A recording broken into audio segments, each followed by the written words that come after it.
extra copy of those? If not, I can email it to you, both of them. It would help when I write the story. I'll give you one of my cards. It's like deja vu. I've been here before. Yeah. If we have an extra, you're free to take one, or I can give you one at the end, but I can email you a copy as well. How's it going up here? Good. I mean, You for the guys, most part. you've come a long way from being an old volunteer department. I'll go back to remembering you guys.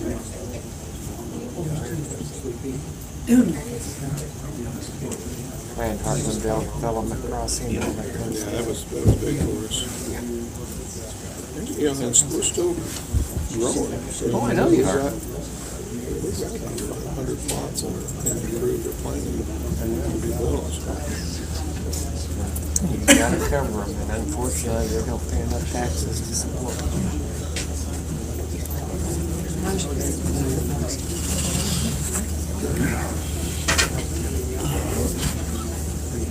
What's up? Everybody wants service. Nobody wants to pay. 3 minutes. You're sitting around. Yeah.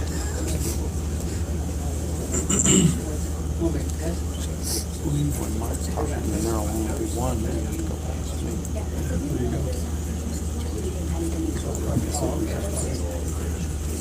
Oh, yeah,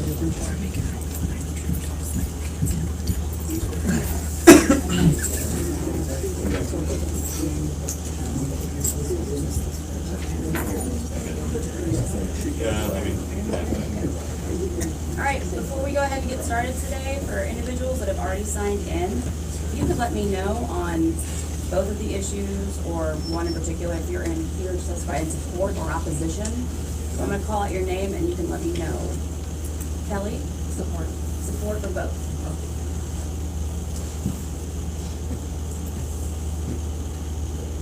And is it Stephen? Yeah. Support or opposition? Support them.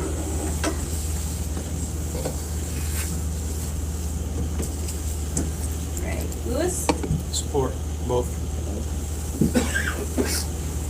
Thomas? Support both. Amy? Support both.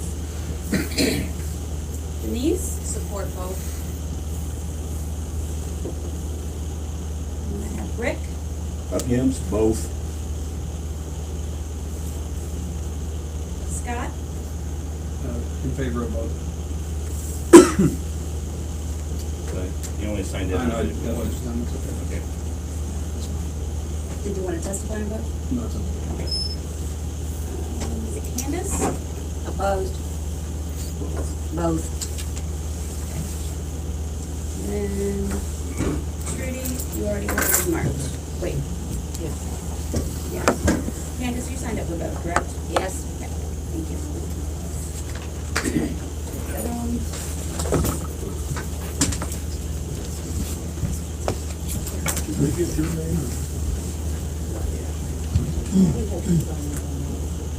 And we'll get started in a couple of minutes.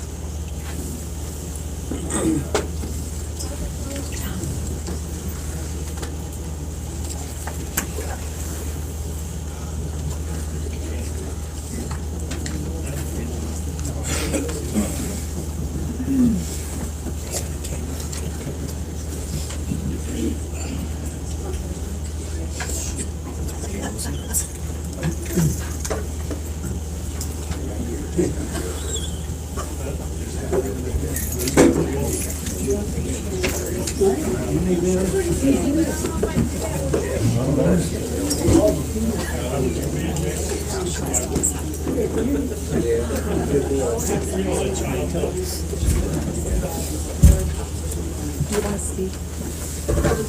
So you need to sign up. You did.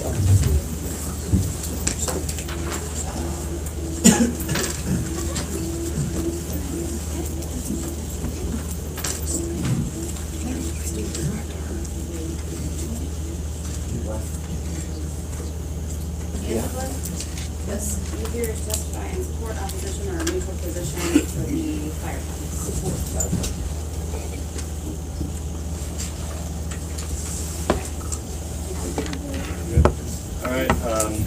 get started.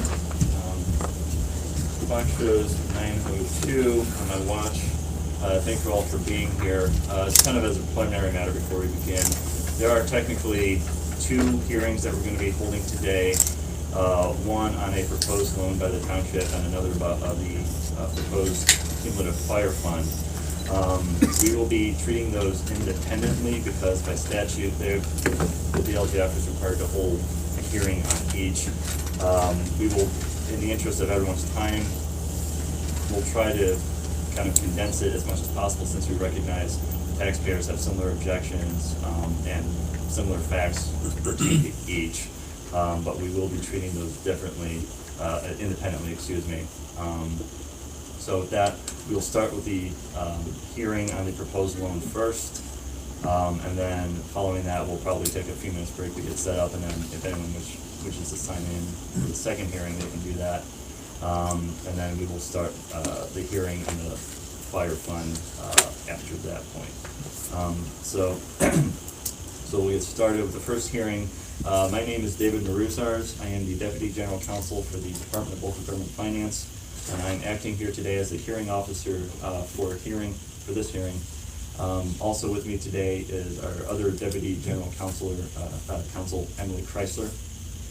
We are here today to conduct an administrative hearing pursuant to the laws of the state of Indiana as found in Indiana Code Section 36-8-13-6.5. Can everyone hear me okay? Okay. This hearing is being held because at least 10 taxpayers in Madison Township filed a timely petition with the county auditor objecting to a proposed loan by the township, which is in an amount not to exceed $870,000, and for the purposes of acquiring fire apparatus, equipment, and an ambulance.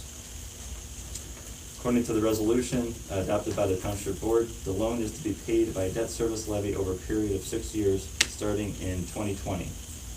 Notice of the time and place of this hearing was given to the trustee, the county auditor, and the first 10 taxpayers whose names appeared on the petition according to Indiana law. To kind of go over some procedural background, just briefly for the record, on February 12, 2019, the Township Board at a public hearing adopted the resolution approving taking up this loan. The resolution was by a vote of 3-0 and attested by the trustee. Notice of this determination was given on February 16, 2019, published in the newspaper. Subsequently, two newspapers, excuse me. Subsequently, a petition was filed with the Morgan County Auditor on March 13, 2019. The petition requested that the department review the proposed loan pursuant to Indiana Code 36-18-13-6.5. The petitioners must state their reasons why the proposed loan is unnecessary or unwise. Accordingly, the petition stated the following grounds.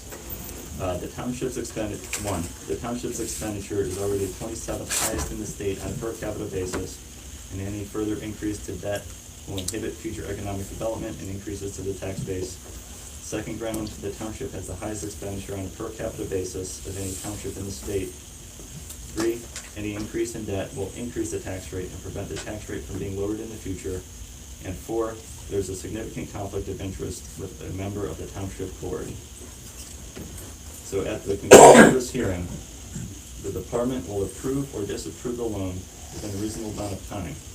I will make a recommendation to the commissioner on which the lease is unnecessary or unwise based on the evidence presented and collected during this hearing and within the period to provide supplemental evidence following this hearing, which I will explain in due time. The commissioner will then determine whether to approve or disapprove the loan in accordance with Indiana law. I'd like to emphasize that this is primarily a hearing for the taking and receipt of evidence and testimony. No substantive determinations will be made. I will be making just procedural determinations regarding this, regarding the hearing as I see fit. Any questions so far? I'll go over the manner in which the presentation, the hearing will be held. First, evidence, both written and oral, will be presented by those in favor of the loan. All evidence will be cataloged and will become a part of the record of the proceedings. Second, evidence, both written and oral, will be presented by those objecting. This is also the opportunity for those against the loan to rebut the issues raised by those in favor of it. For some general procedures that we will be observing during the hearing. First, this hearing is being recorded. Please speak loudly and clearly so that we may record your comments for the record. If you want to speak either for or against the loan in question, you must sign up on the sign-in sheet. Many of you have already done so. For those who come in, if you could please kind of direct them to the sign-in sheets in the back. We have two sets. The first set is for the loan hearing, a sheet in opposition and a sheet in favor. And the second set is for the the fire fund. Again, so one sheet in favor and one against. And anybody who has come in and has not signed up and wishes to testify, you may do so at this time. Again, only sign in if you wish to testify. Excuse me, do you have to sign in on both sheets in order to testify on both issues, or? We would prefer that, yes. If you just so we sign can in on keep one. track. Yeah, just so we can keep track of who is testifying and for what reasons. Okay. And I'll explain at the beginning of the next hearing, we'll try to keep the second hearing. Well, I'll explain what we're going to do with the second hearing at that point. So when you're called up to testify, only one person at a time will be recognized to present evidence. We will call your name as you've indicated on the sign-in sheet, and if you prefer a particular order, either if you're in support or for against, we will respect that. When you're called up, please step up to the lectern over here. State your name and your address before offering comments. Please direct your comments to me so that they may be recorded. And each time you come up to testify, you must repeat your name and address every time. I expect all speakers to be truthful and state only those facts of which they have personal knowledge. Keep all comments focused on the main issue before us today, that being the loan. Those attempting to raise issues unrelated to the loan will be interrupted and asked to refocus. If the speaker continues to raise unrelated issues, the speaker will be required to immediately conclude his or her comments. With that being said, we do know that the loan and the fire fund, there may be some facts which may intertwine. Just try to keep those facts in the context of what we're talking about with this hearing, that being the loan, likewise with the fire fund later on. Avoid repeating comments that have been offered by previous speakers. Issues need only be presented once to be considered. Be kind and courteous to each speaker so that all may be heard. Do not applaud or speak out of turn. It will serve no purpose. In the event the proceedings are interrupted, I may recess the hearing so that order may be restored. If order is not restored, the hearing will be concluded. Audience members may not ask questions to the person testifying or vice versa. I, as a hearing officer, or Emily, will seek clarification as necessary. It is the responsibility of those offering testimony to raise issues and provide supporting evidence. If you have prepared written remarks, you may submit those as evidence at the conclusion of your remarks. Please do not approach me after the hearing is concluded to offer testimony. Testimony may only be given during the designated hearing time frame. It is inappropriate to have ex parte communications. And as I mentioned before, we will offer a window of time to submit additional written evidence to the department, and I'll discuss that later. Are there any other questions about how this hearing will be conducted? You have a sign-in sheet for those to not support the loan? Yeah. Yes, we do have. all Okay. Yeah, we do have multiple copies of the sheets, so.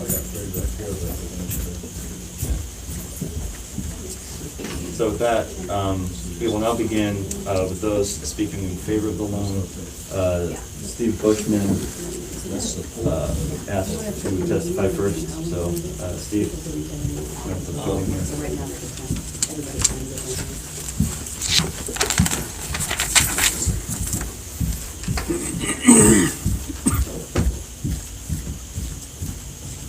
My name is Steve Bushman. I'm the attorney for Madison Township.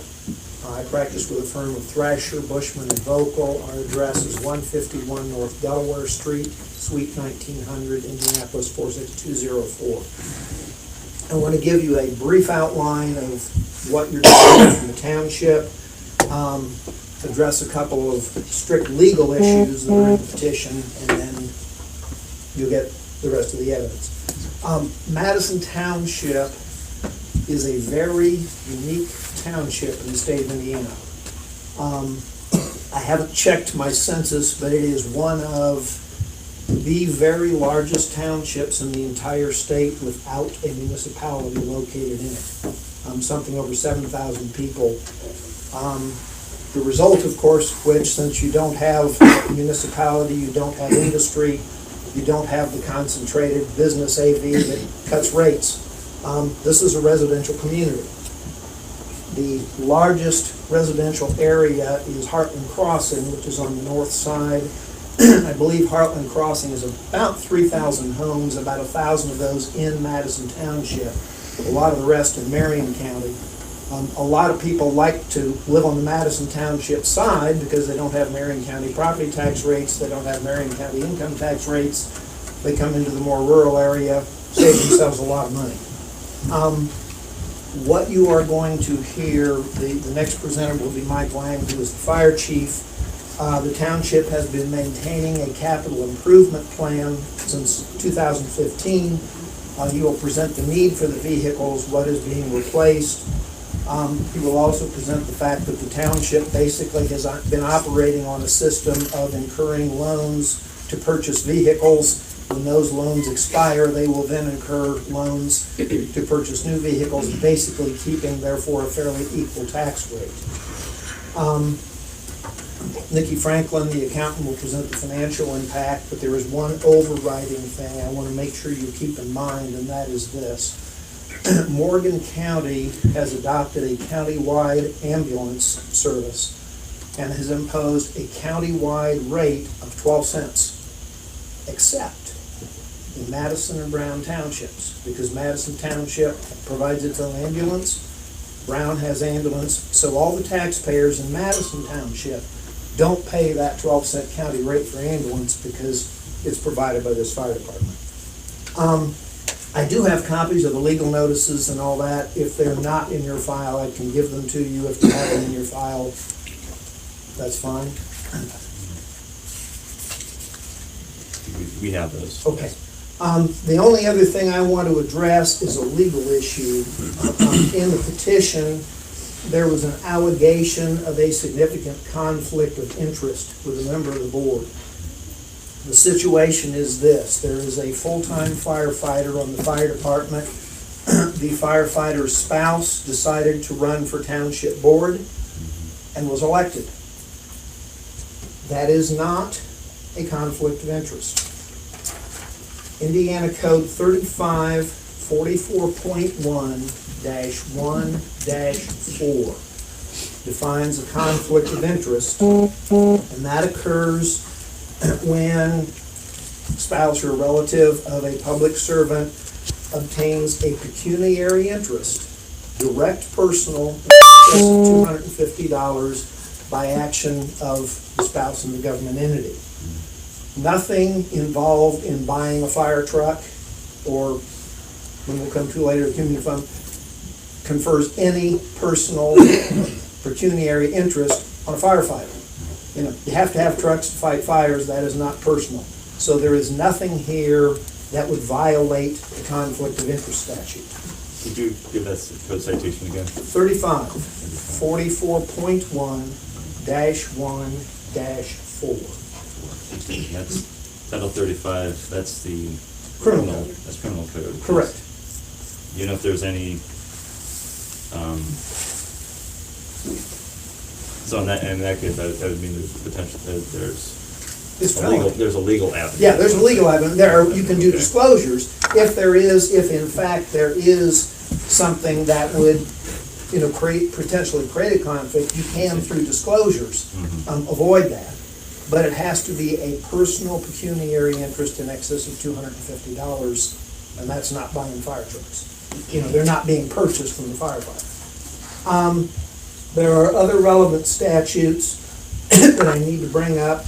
One is the nepotism statute, and I am referring specifically to Indiana Code 36-1-20.2-11. That particular code site deals with a situation where a person employed by a government entity has a family member who runs for elected office and is elected, which is exactly what we have here.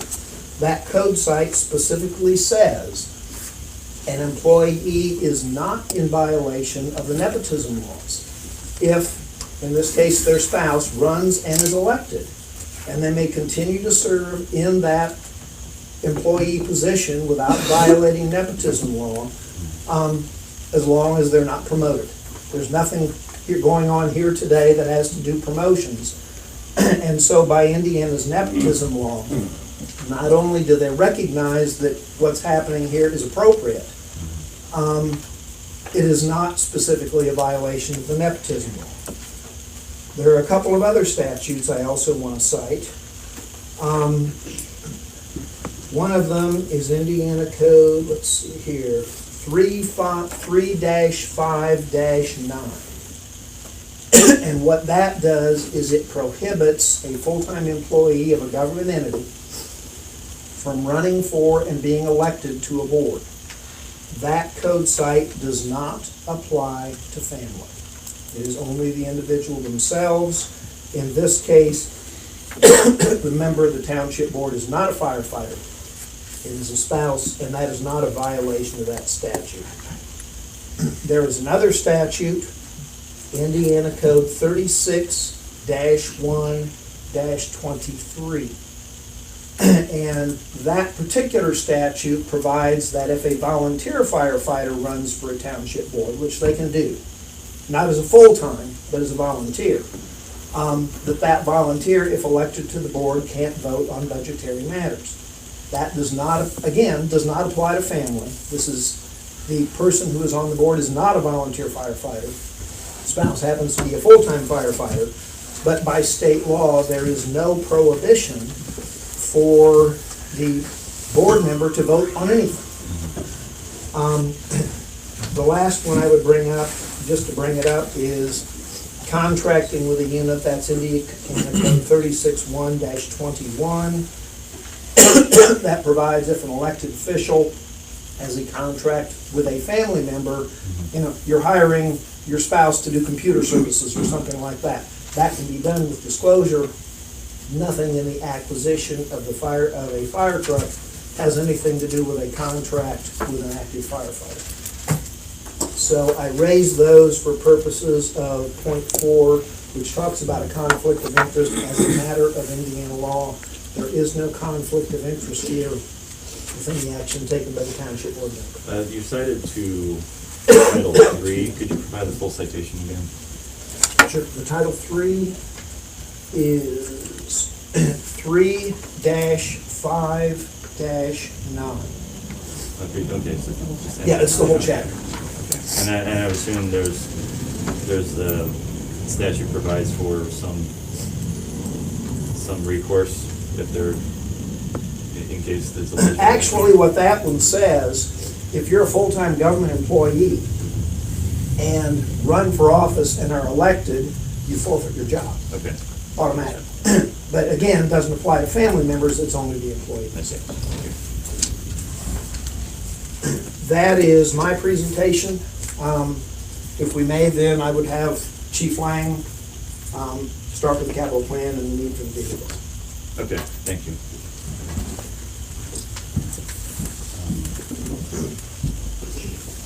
Mr. Lang?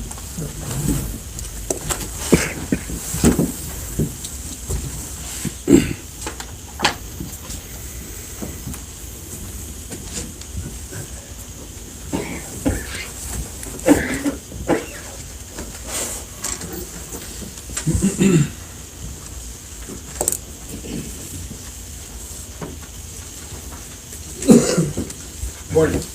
My name is Louis Lang. I am the fire chief of Madison Township, and I'm also a taxpayer. My purpose this morning is to explain the need for the fire apparatus line at this point.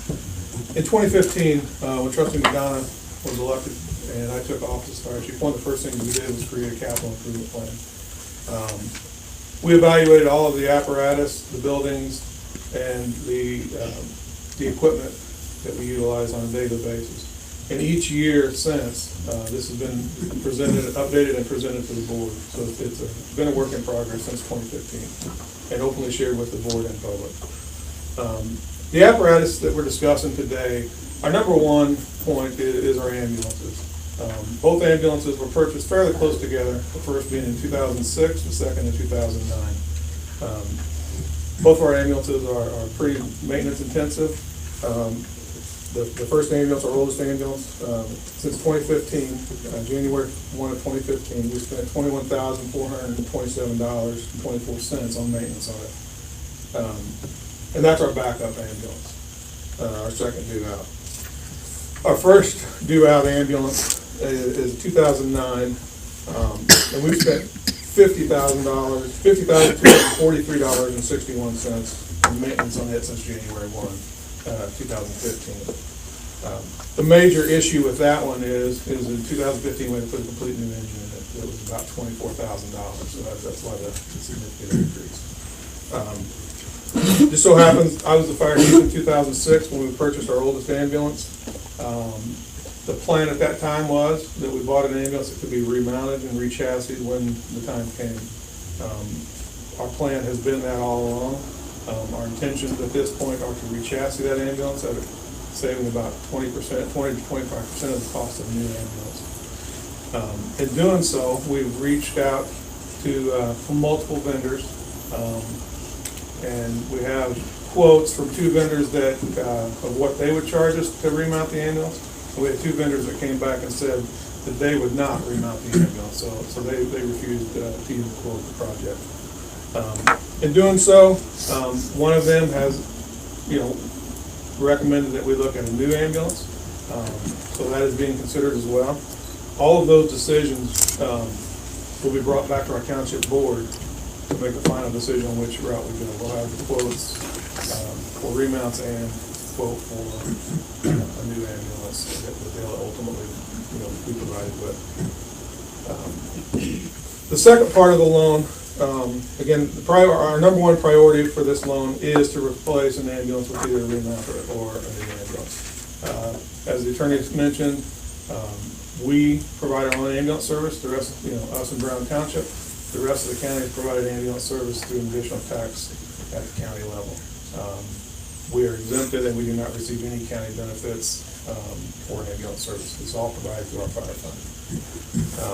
The second part of the loan, once the ambulance decision is made, whatever the balance is left, our intentions are to purchase a fire truck. We have several options that we're looking at, but the most important is financial. We think we know what direction we're going, but we won't know the exact direction until the ambulance decision is made. But we will be purchasing a fire truck with the funds if it's approved. Just for history, in my capital improvement plan shows that our oldest engine that we use as a reserve is a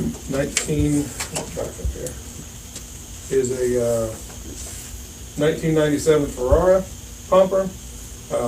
It was purchased at a cost of $185,000.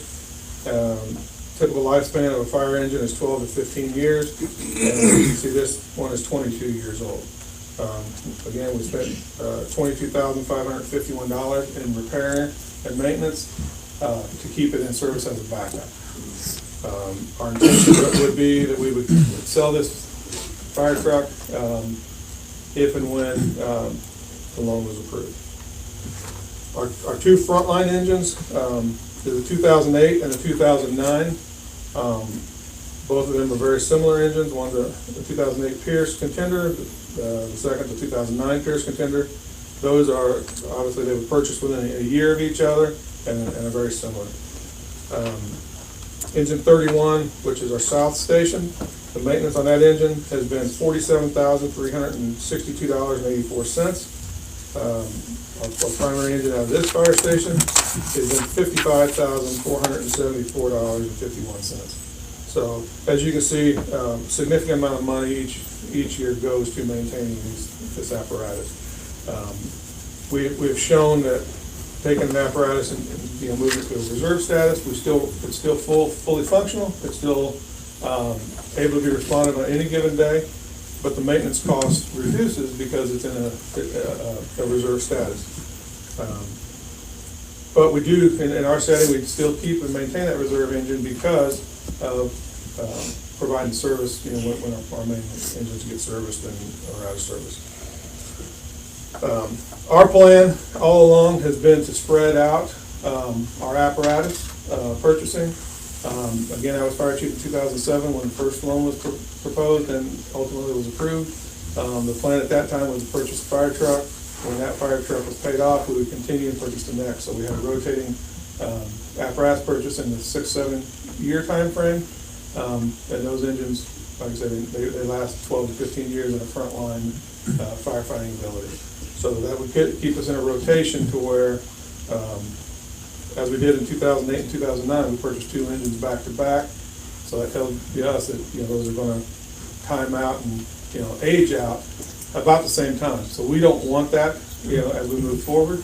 Our ambulances are very close in age. Our engines are very close in age. We want to rotate those and spread those out so that they're not so close together. And that's why we came up with the finance control plan of rotating our apparatus based on paying off one loan and not paying the next loan in order to maintain the debt services levels as close as possible without having spikes and valleys. So on this particular loan, that's kind of our mission is ambulance first, fire truck with the remaining balances. The other thing to note is in 2013, again, we started this in 2007. The second loan was in 2013 and maintained a fairly level debt services. And from what we advertised and our board approved unanimously in February, we're asking for $870,000 loan, which is the exact money that was asked for in 2013 and approved. So it was an $870,000 loan in 2013, we asked for an $870,000 loan in 2019. Nikki will talk a little bit more about how the tax rate impacts are, but from a revenue standpoint, we're asking for the exact same thing without cost of inflation. But so the $870,000 is still, would you say that's close to what the expected costs are to be to get the new or refurbished ambulance and fire truck? The ambulance is going to be somewhere between $150,000 is kind of where we're thinking on a remount. If we end up going with new, it'd be closer to $200,000. And then the apparatus, the fire apparatus, we're looking at a couple different options on that, but we're right on track. It will be less than what Brown Township has paid for their engine that they're buying. I believe they were around $800,000. So what we would look at is going to be less than that. And you said you took out the loan in 2013. Yes. Is that expected to drop off? Yeah, we make the final payment in July of this year on that one, and then that's why we would advertise this year so that it'd be taxes payable in 2020. Do you have any idea on the number of runs that you have either for your 2 front engines or for the ambulance? As a department-wide, we run about 800 runs a year, and most of those, the front engine and the ambulance go together. Okay. Fire or EMS, most of the time, they go together. You kind of alluded to it. Would you say the usual shelf life or useful life of an ambulance fire truck would be close to 10 years, around 10 years? Yeah, our ambulances, we kind of average them in our use about 10 years life expectancy. A fire truck, 12 to 15 year life expectancy. We are a more rural, department, but we are, like I said, we do about 800 runs a year, and that equates to a decent, run level. Okay. Thank you. And I've got the maintenance report from 2015 for our frontline ambulances and engines, just to show where I get my Okay. maintenance numbers from, or the costs. And do you have a copy of the capital improvement As plan? well as copy of the capital improvement plan that has been submitted each year. Okay, thank you. Thank you. Congratulations.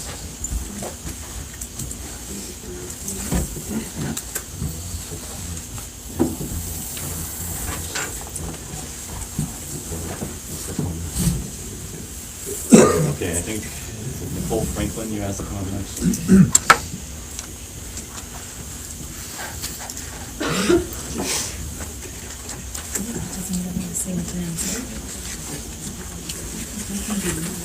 Nicole Franklin, I'm the financial advisor for Madison Township. I work for Peters Municipal Consultants. My address is 1349 Shortridge Drive, Greenwood, Indiana. As Chief Lang previously discussed, the township has had a equipment debt service levy for 10 plus years. I have a schedule that will be in my information that I hand out to you. I went back for 10 years. The average rate is 0.034 for over those 10 years. The 2019 rate is lower because that 2013 debt is paying off, so it was only a half a year of payment. So 2019's debt service rate did lower in anticipation that that was going to be issued in 19 to start the 2020 repayments. The current debt service rate for the entire township is 0.1962.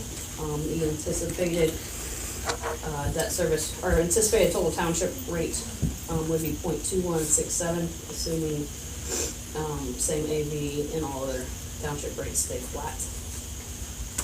This was derived by taking 85% of the estimated total payments, dividing it by the 2019 assessed value, multiplying by 100. That tax increase equates to an annual increase of $9 a year on a $150,000 residential mortgage homestead in Madison Township. That current house only pays currently $85 a year for all township services that it receives. That same $150,000 residential homestead in Madison Township pays an estimated $564 a year for the entire taxing district, including school, county services, etc. The Madison Township portion takes up approximately 15% of the bill. That would increase to approximately 17% with the new tax rate. As previously stated, Madison and Brown Township are the only two townships that provide ambulance service. All other townships are, it's actually a 0.1168 rate applied to 2019. If for some chance Madison could not provide ambulance service, the county would impose that rate on the Madison taxpayers, and that would equate to that same $150,000 residential homestead of $50 a year. Also, any per capita analysis of other surrounding townships should take into account the EMS expenditures provided by the county, because if you look at county or township only expenditures, the EMS ambulance services that is provided by the county is not going to show up in that analysis. Currently, the taxing district for Madison Township is the 10th lowest in the county. It's about midway of all taxing districts in the county. Increasing this debt would continue to keep it in that same position. The next highest, I believe, is the Brooklyn Township, and it is 1.5328 as a total taxing district. Right. Okay. Do you have a copy of an impact analysis? Yeah. With you? Okay. And when you came up with when you had the 150,000 mortgage homestead, I understand, the 150,000 figure, is that something that you typically use in your analysis, or is that something that is particular We to try this to township? pick the relative depending on the township. So I actually think Indian Homestead's a little higher than Madison Township than 150. Okay.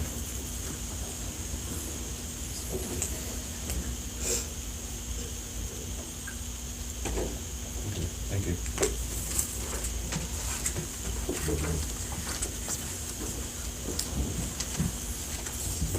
Next is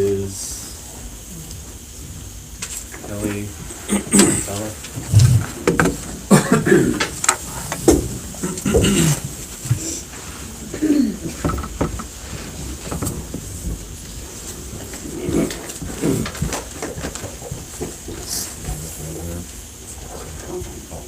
Good morning. My name is Kelly Akama. I reside at 6451 East Landers, East Aberdeen Court. Sorry, I write this address here a lot.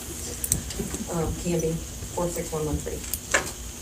My husband and I wrote a letter of support today. He was unable to attend today. I'll read my letter. We write this letter today in support of the Madison Township tax increase for the proposed debt as well as the max rate for the cumulative fire fund. Madison Township is in a unique situation with a population of close to almost 10,000 residents. I believe the last census was around over 9,000. And we also, with 10,000 residents without a municipality within its borders. We are also a township that borders Marion County. Many residents, including ourselves, expect to find the same service with fire and EMS that you would find in Marion County. We just purchased our house 18 months ago, and we chose this location because of its close proximity to fire and EMS services to protect us and our 4 children. We greatly value having such a quick responding fire and ALS ambulance service. It is greatly needed in this area, and we are in full support of continuing these services for the taxpayers in this area, which include ourselves. We ask that you take our support as taxpayers into consideration. Respectfully, Kelly Akama and Juan Akama. Thank you.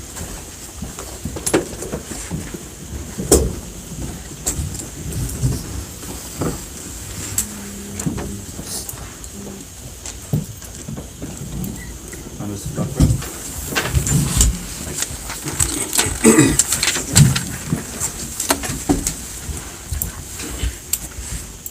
My name is Thomas Buckrow. I reside at 6383 East Pimbo Court, Canby. I am a member of this fire department, a deputy chief. I'm also a taxpayer of Madison Township with a family who depends on the services of the fire department in need of emergency services. I just wanted to show my support for the proposed loan. That would be it. Thank you.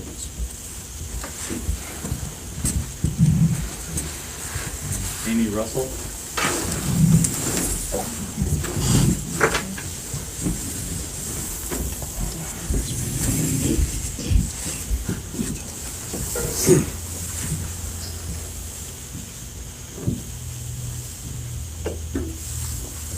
Hi, I'm Amy Russell. I reside at 12900 John Charles Fort Moore, Canby, 46113. And I am the most recently elected board chairman.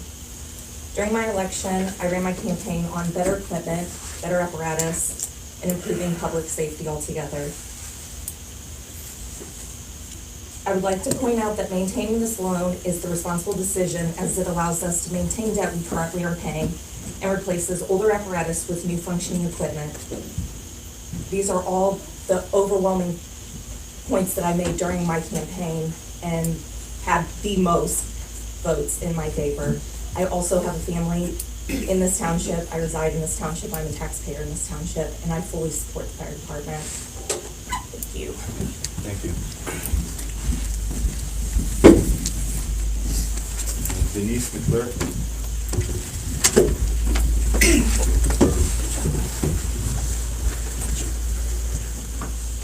My name is Denise McClure. I am a resident of Heartland Crossing, me and my family, 13831 North Ayrshire Circle.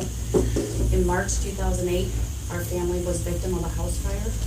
So I support wholeheartedly more after even being a victim of a house fire, the need for updated equipment, proper equipment, and the safety of our fire department and our residents. Okay, thank you.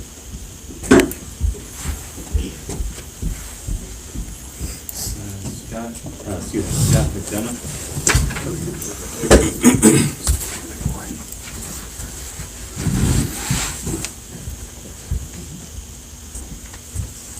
Good morning, my name is Scott McDonough. I'm a trustee here at Madison Township. I live at 13192 North Badger Grove, Canby, 46113. I'm just here to basically just reiterate that I'm supporting this, and I'm going to, not to go over and repeat what they've already said, but I just want you to know that I am in support of this decision to move forward with this loan. Thank you.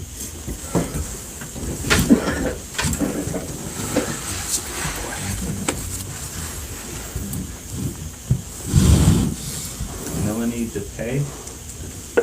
Did I get your name right?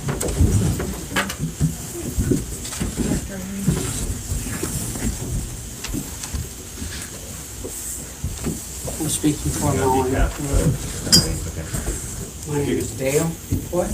I live at 9740 Dale Lane.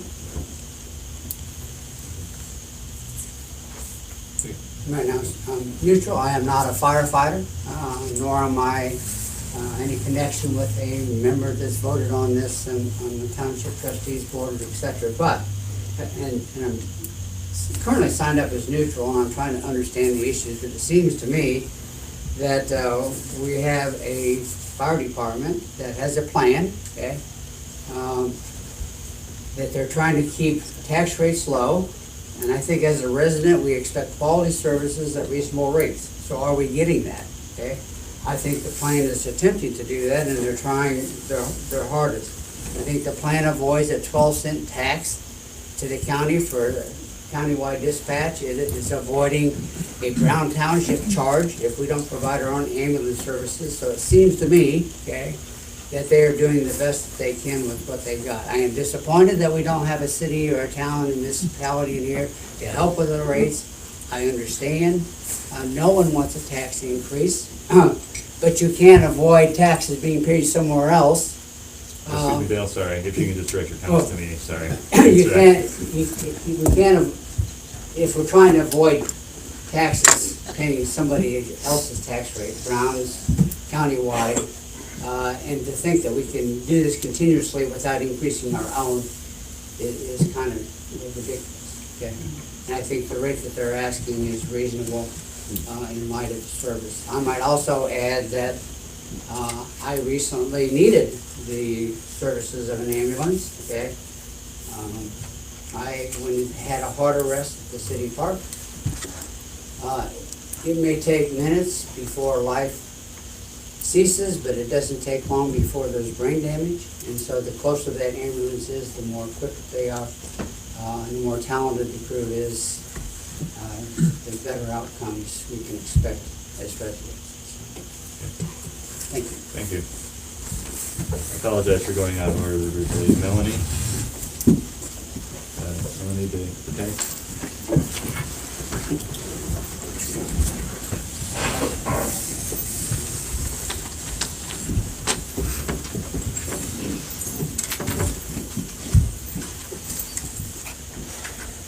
I'm Melanie DePoy, live at 9740 Dale Lane.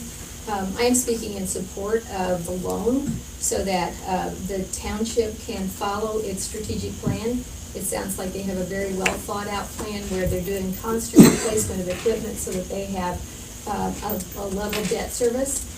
So I would speak in support of this. Sounds to me like I don't do the math very well in my head, but you're paying a lot of interest and maintenance costs on other things, particularly the maintenance costs. I don't know the interest on loan versus the maintenance cost, but I'm sure there's some trade-off there. So I would speak in support of this loan for the replacement of the ambulance and the fire equipment. Thank you.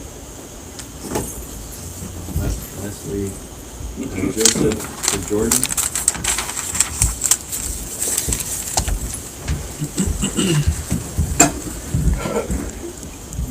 My name is Joseph Jordan. I live in Hartman Crossing at 6090 East Solitude Court, and I do support this loan. I've been involved with this fire department in some fashion or form. Started out as volunteer in 2008, I believe, and have seen the department grow. I feel lucky to live in this township where they are a full-time staff department with good working equipment, and I feel that we should continue that, and they work very hardly to keep our tax rate as low as possible. Thank you. Is there anyone else that is here to testify in support or in favor? Of the loan? Seeing none, okay, we're gonna go to those wishing to speak in opposition. Is this the order? Okay. First up is Trudy Ellis. I'm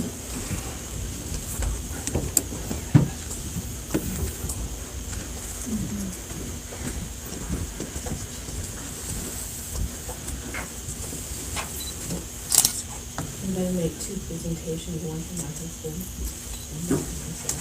Okay. I'll start with my husband.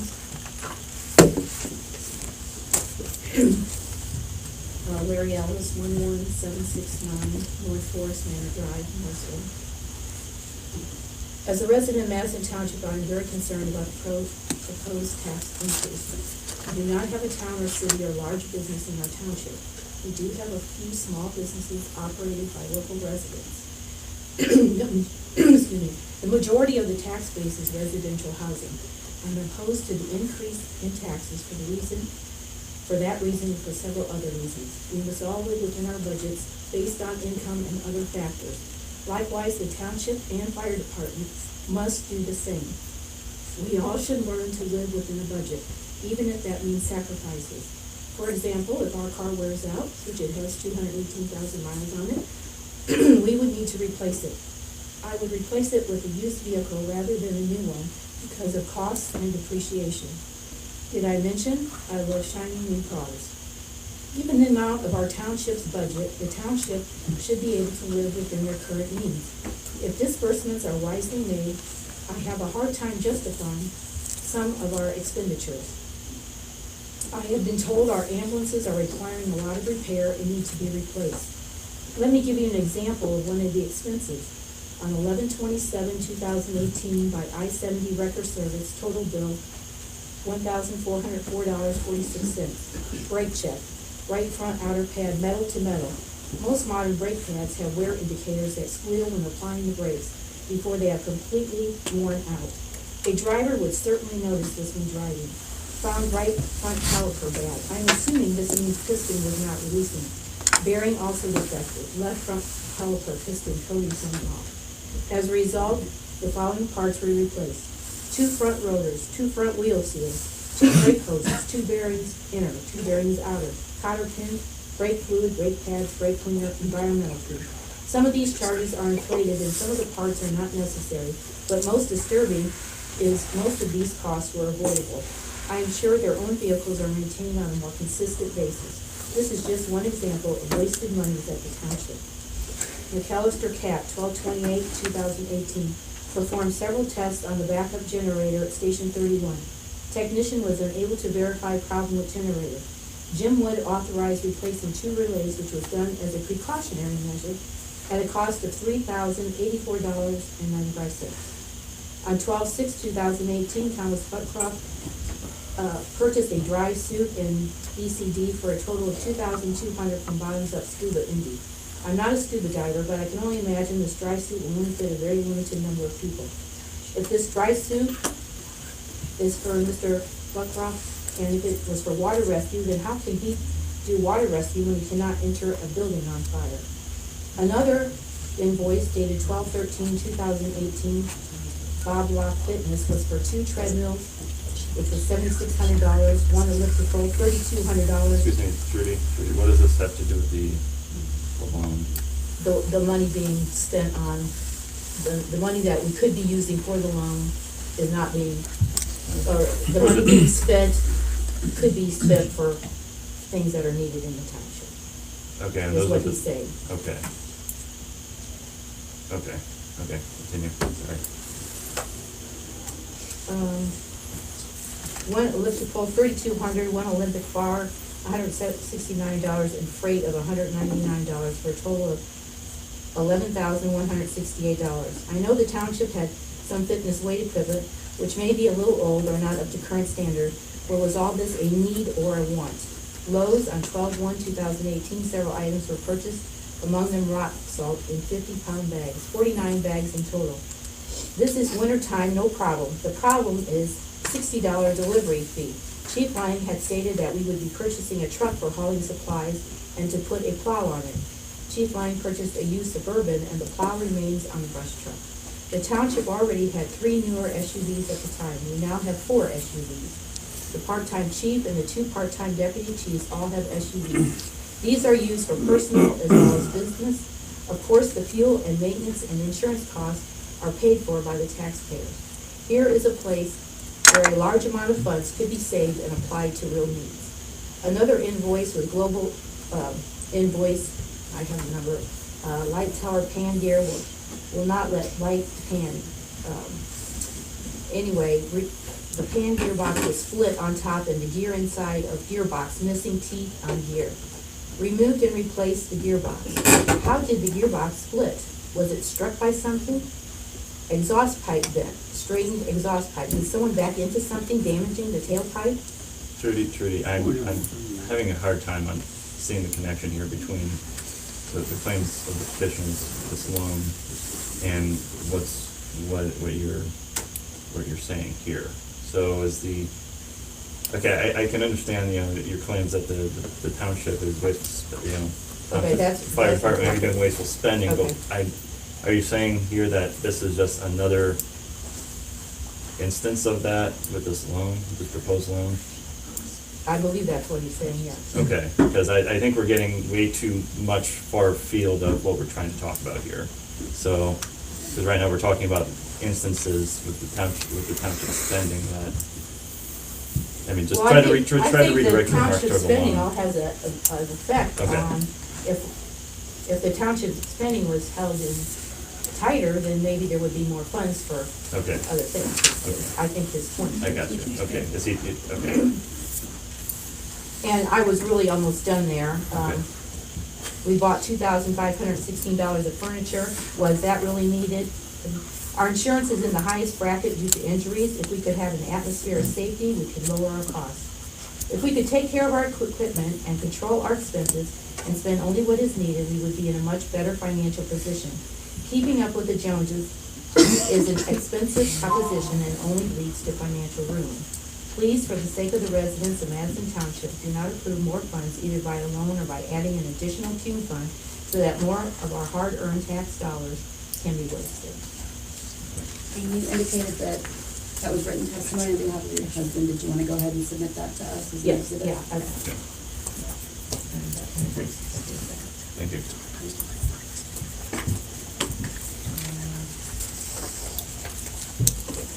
You said you had your own number? Okay.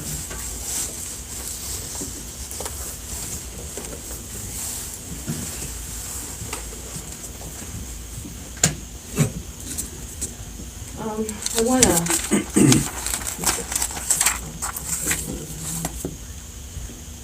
Yeah, if you can give your name.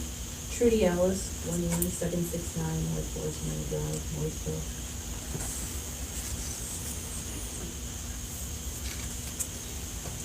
Before I start on my presentation that I typed out, and I noticed you mentioned earlier that we can submit additional information. I did look at this. I didn't include it in my presentation here, but since Mr. Bushman mentioned, and also the accountant, about the tax rate of 11.68%, that the rest of the county pays with the exception of 2 townships in our county. So that'd be 12 townships that are paying this. I looked this up last night, as a matter of fact. And of those 12 townships, only if we would add our fire costs and our emergency, all our fire costs, the cum fund and all those costs, and do the same for those townships there, you add their fire costs and their 11.68%. I found that only 2 townships out of the 12 have a higher tax rate than us, adding that 11.68% for that fire. So we would still be close to the top. And that was for the 2018 pay 2019, I believe, or the one that was just recently put in the newspaper. And my presentation may be quite a bit of what you're saying is not so, but anyway, my name is Trudy Ellis and I am a Madison Township resident. I'm here because I do not want my taxes to increase. I feel with proper management the funds of $1,970,392 already allotted to the township in 2019 are more than sufficient to fill the needs of the township. The problem is many times these funds are not managed properly. I will mention and try to show with the attached pages why I feel the funds are not managed properly. In 2017, Madison Township had the 31st highest township budget in the state.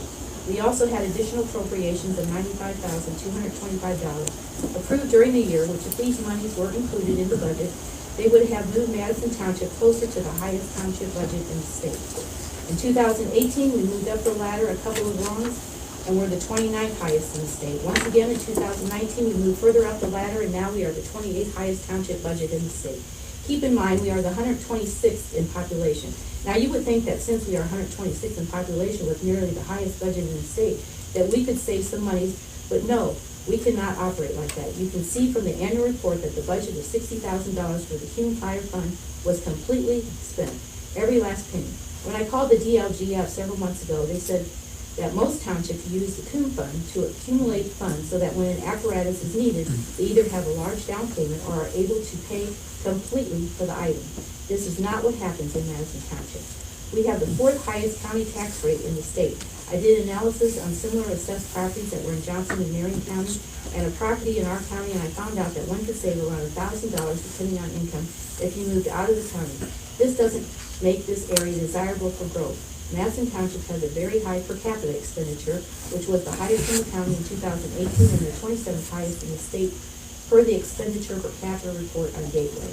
In 2017, Madison Township also had the highest per capita expenditures in Morgan County. I did an analysis a few years ago and added to it recently of our township's personnel costs and professional fees and poorly leave administration personnel costs. I took the total of these costs and compared it to other townships close to our population. Our township's costs exceeded the other townships by 2 to 3 times. Clearly, costs could be cut in the area. I did a worksheet and it's included in my notes. And I also used townships that did not have a town in it because that is one thing that people have commented on that. So I tried to use a fair and level playing field when I came up with those. In 2018, Madison Township had 6 households that received township assistance with a total of $8,203.13. But the cost to administer the fund were $17,233.84. So we spent a total out of the poor relief fund of $25,436.97. This is not good money management. Harrison Township, our neighbors to the east, spent $552 on township assistance with no monies on the administration of the fund. Green Township in Morgan County spent $900 on township assistance and no monies on the administration of the assistance. The townships that I looked at a few years ago, I included a line for the supplies and services and charges and found out that the townships both in 2015 and in 2018 did not have any costs in these areas, but Madison Township had $9,162.24 in 2018 and $8,855.65 in 2015. These are those townships I'm speaking of that had similar populations and also do not have towns. It's very concerning that other townships with similar populations have no cost in these areas, but Madison Township does, and they are extremely high. When you look at Budget Form 3, the estimated civil levy, max levy at $65,058, the funds went 100% to the general fund, but very soon they will need to be split, and some of these monies will need to be assigned to the Township Assistance Fund. When that happens, no doubt the tax rate will also increase. By the end of this year, it looks like we will have less than $50,000 in the Township Assistance or Quarter Relief Fund. The vehicles that our township has is an expense that adds up. I have heard several taxpayers at meetings voice their opposition to the use of these cars, but nothing has been done. My husband spoke to the fire chief of the Decatur Township Fire Department, who lives in our township, and he told us that they had 3 vehicles, yet their population is 3.5 times our population. With the same percentage of 5, they should have a fleet of 14 cars. They do not have a heavy rescue unit as we do, yet they have 2 interstates running through their township. I sent Scott McDowell an email about my claims vehicle and asked if it could be sold. He responded with an email, parked at Station 32 unless it is being used for department/business use, backup, no need, reason to sell. So we have 4 vehicles. The expense of these vehicles for insurance, fuel, and maintenance, not to mention the cost of the vehicles, is a large amount of funds for our township to shoulder.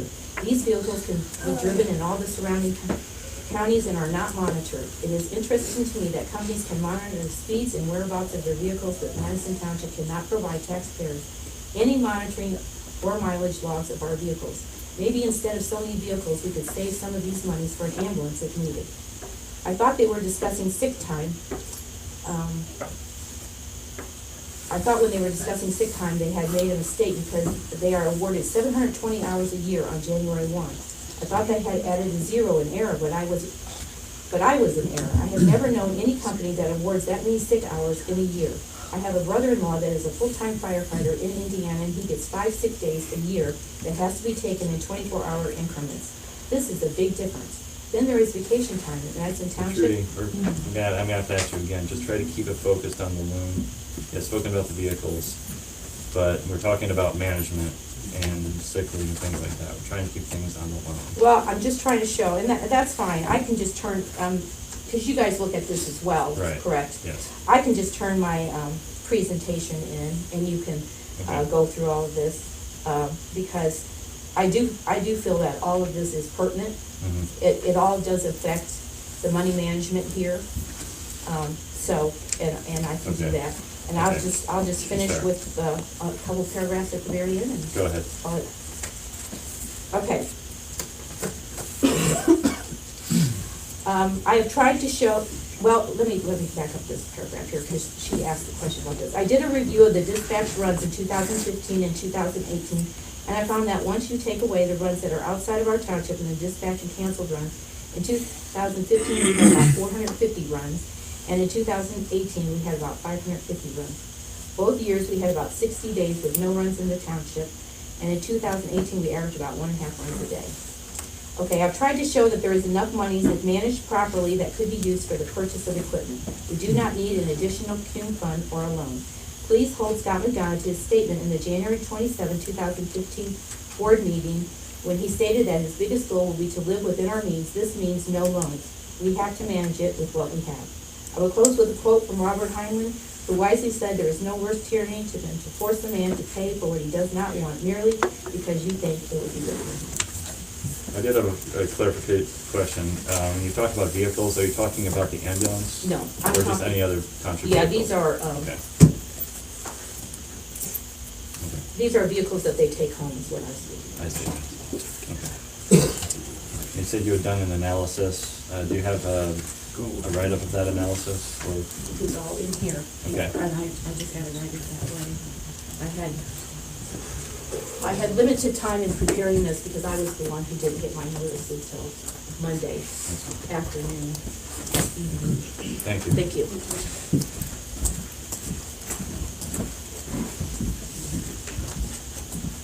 Rick Harrison.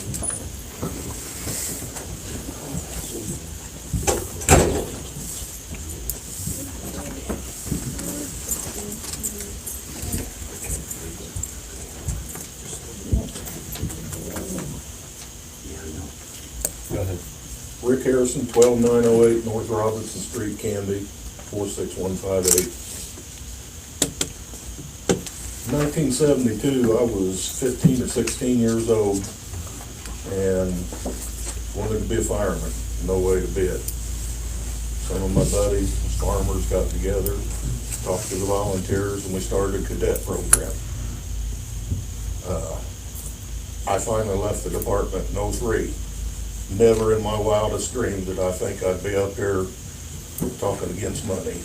The first meeting I went to, they got $4,000 a year to run this department. And now they waste that in a month.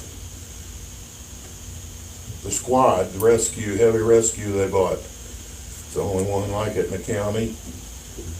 The actual runs it's needed on, maybe 1 or 2 a year. Point being, it was a $500,000 toy. It's not needed.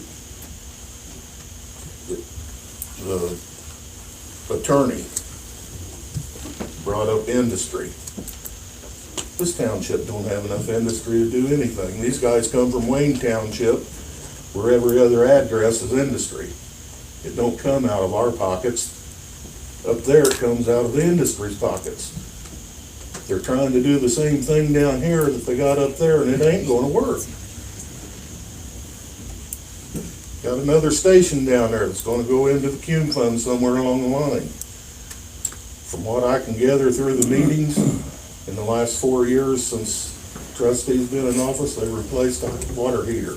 The only maintenance they've done to the building, because they want a new building.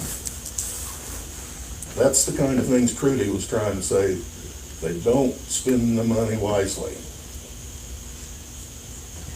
These uniforms here, that's $400 of wasted money that could be put in something they're wanting, needing.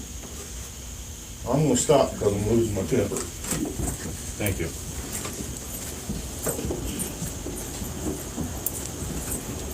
Candace Harrison? She had to leave because you don't have a restroom facility.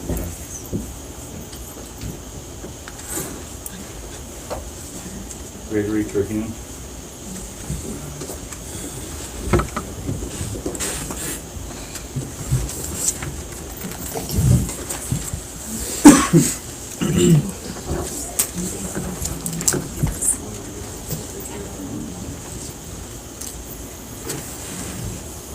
Mr. Terhune just provided us an exhibit.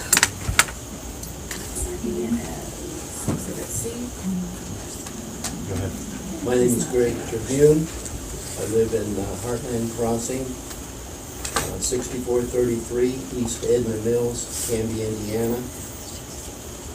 Before I get started, I want to say a couple of words in support of what Trudy was trying to say and what Rick very carefully spelled out, that this township has a very good budget. And if the money was spent prudently, wisely, they would have enough money to do what they need without borrowing extra money. They should be able to save the money in the cum fund, but they don't do that.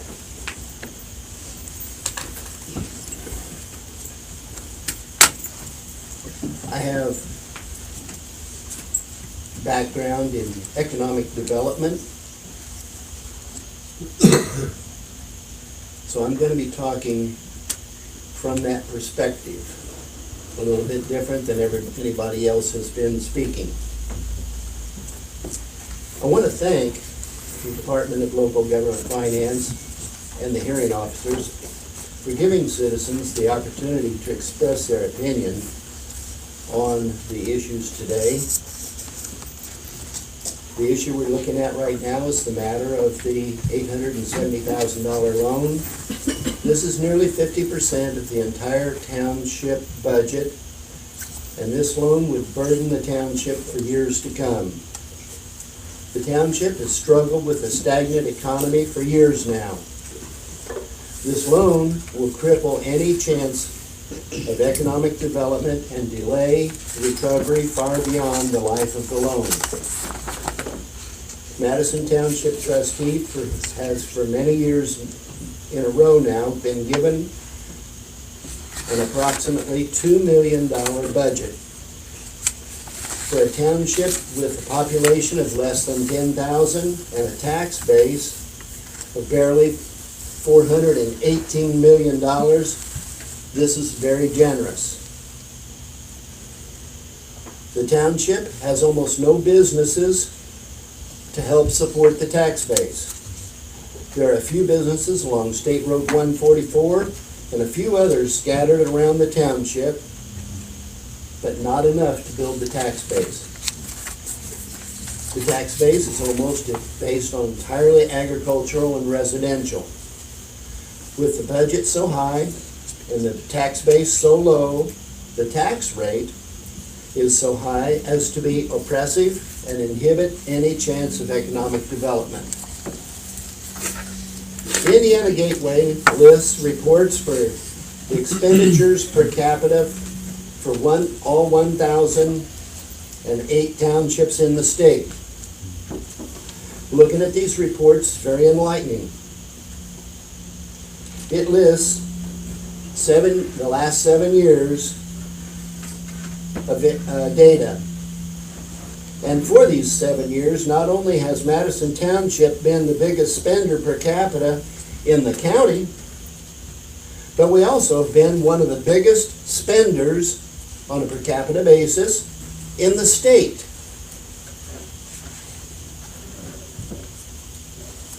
In 2012, the average spending per capita for Indiana was $52.50. But Madison Township was nearly 4 times that high, with expenditures per capita of $190.45. That placed Madison Township the 27th highest spender in the state of all 1,008 townships.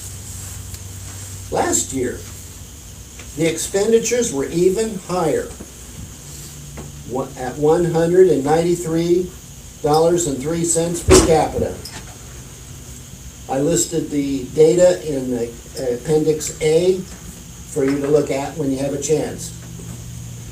They are trying to keep up with the neighboring townships, even though we don't have the tax base to support it.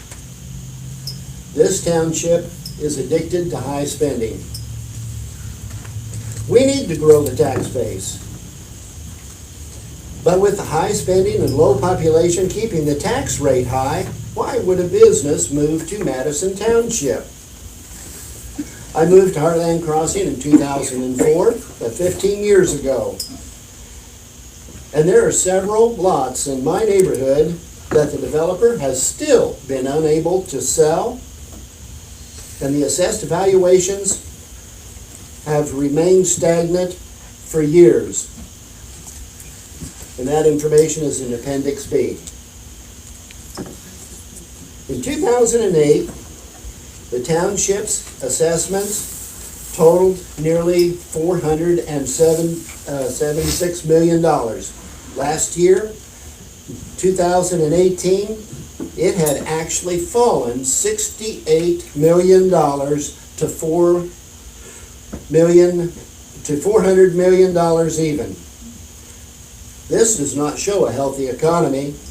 It is certainly not an economy that can sustain a large loan. The economy would only be crippled by such a loan. Not only is this loan not needed, it is highly unwise. When the Madison Township Board took the vote to pursue the loan passed with a vote of 2 in favor of the passage and 1 against it.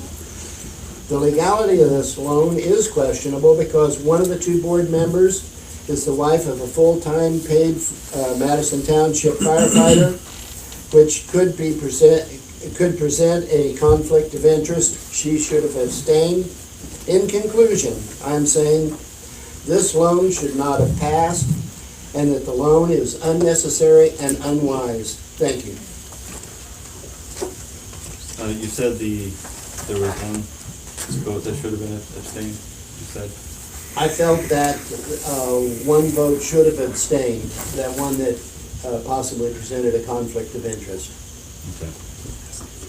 Thank you.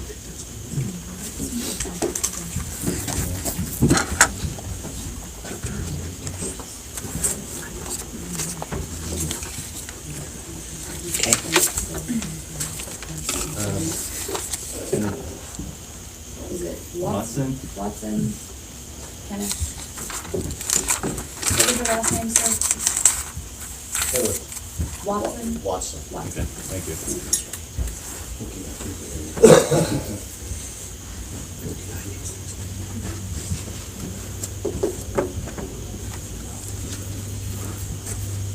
My name's Kenneth Watson. I live at 12906 North Man Road. I'm here to oppose the loan. If we'd had people taking better care of the equipment that we have, we probably wouldn't need this. We lost a brush truck in a fire in a cornfield because it seems like they didn't know what they were doing when they ran and caught the truck on fire and it burned up. And then when they was running the tanker truck down Landersdale with a new driver, and when they got to Man Road, which is downhill, 2-man road, I said, the brakes failed, they T-boned the pickup truck. Well, I went over and checked it out, and there was a 100-foot skid mark down that hill. I seen it, my neighbor seen it. Then they had another accident down on Merrill. We have a lot of accidents, a lot of damage to the trucks. Trucks are being driven to Mooresville every day for lunch, dinner, 2-3 trucks at a time. I have myself followed at a safe distance the fire truck and the rescue squad from Hadley Road to Slide Off to Landersville, all the way down to Paddock. They were coming back from lunch on a run. They had their lights on, but they were in Mooresville having lunch. Now, this is probably 6, 7, 8 minute time lapse that they gotta come from Mooresville to get to where they're going. Okay? So why do we have a kitchen and everything here, and they can't fix their own food? But they gotta take everything to Mooresville, get something to eat, and that's gas. Fuel, time. But we have a lot of things out here that are wrong with this fire station. And a lot of it is money that just wants to be spent to move forward. The equipment is not being taken care of. And that's about all I have to say. Thank you. Is there anyone else here that wishes to speak in opposition of the loan?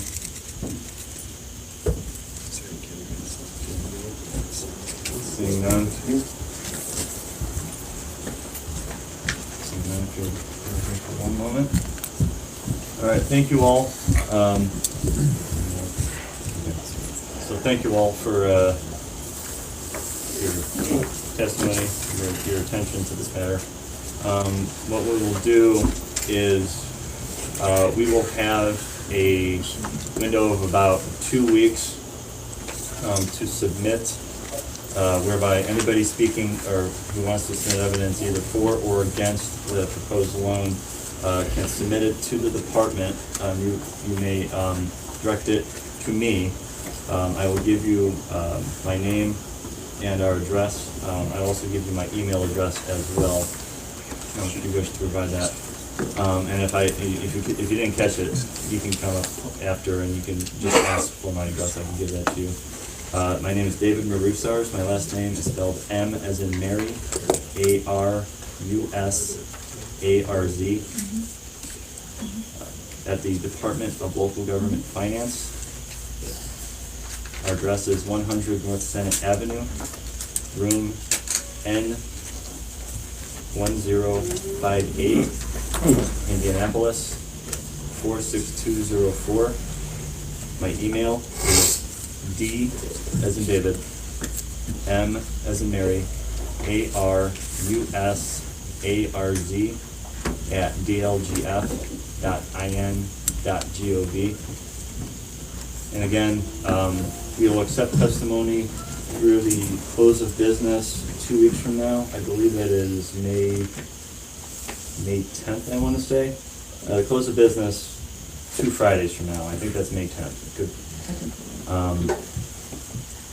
So our business hours are up through 4:30, so that'll be our close of business. Do you want me to go over that again? Does anyone need me to go over that again? Okay.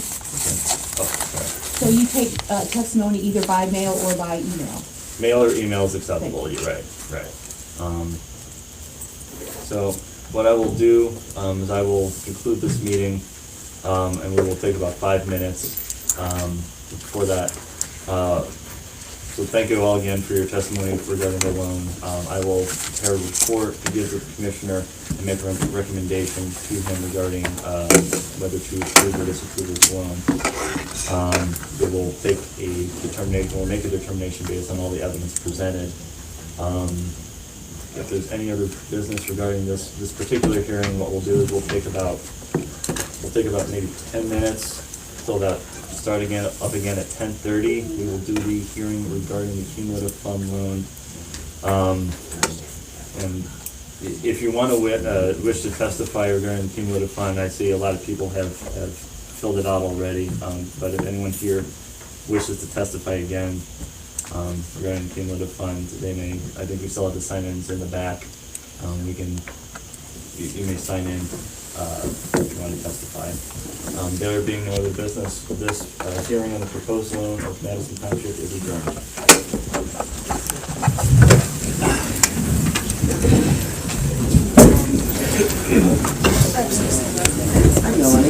How are you? Okay. How are you? Yeah, I gotta get to work. I've got something going on.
Right. That shouldn't happen. At some point now, The time is, I have on my watch, 10:36. Good morning, everyone, again. This is a hearing of the Department of Libertarian Finance on the proposed establishment of cumulative firefighting building and equipment fund for Madison Township. My name is David Marusarz. I'm the Deputy General Counsel for the Department of Local Government Finance. And I'm going to act as hearing officer today. Assisting me is our other Deputy General Counsel, Emily Chrysler. We're going to be conducting an administrative hearing pursuant to the laws of the state of Indiana as found in Indiana Code 6-1.1, 41-7 through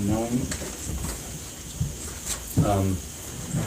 Just to state on the record, this is our second hearing regarding Madison Township. We have previously had a hearing regarding a proposed loan for the township. The facts are going to be fairly similar, and I'm going to get to that in a moment when we discuss procedures. I just want to go over some background regarding the cumulative fire fund specifically. On February 12th, 2019, the Township Board passed a resolution to reestablish a cumulative fire fund under Indiana Code 36-8-14.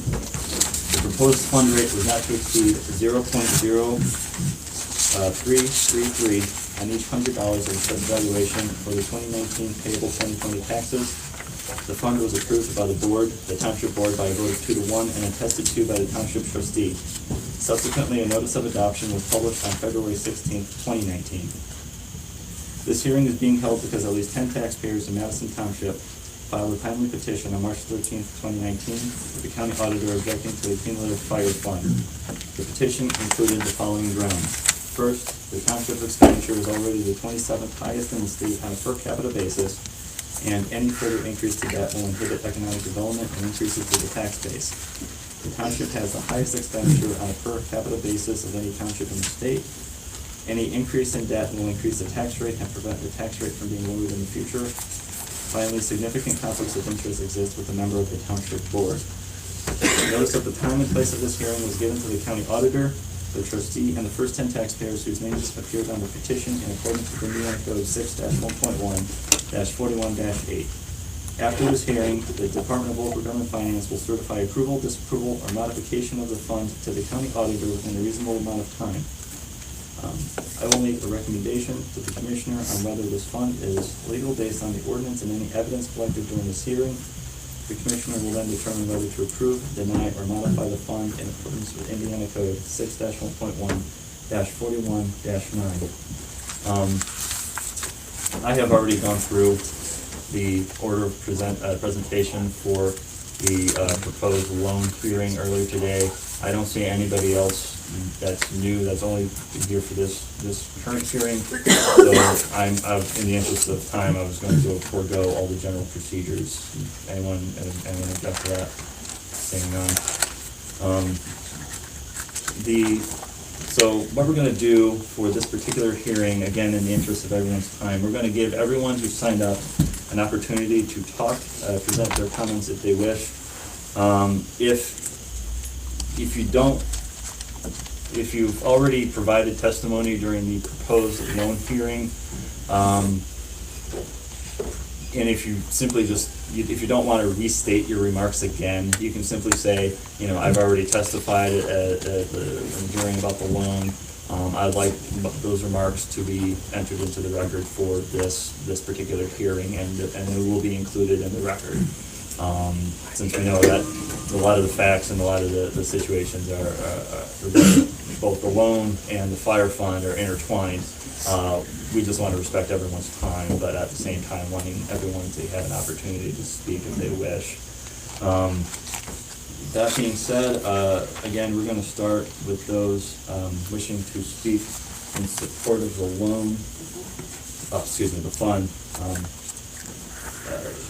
Mr. Bushman, and is there any questions about how we're going to conduct these things, this hearing? Okay.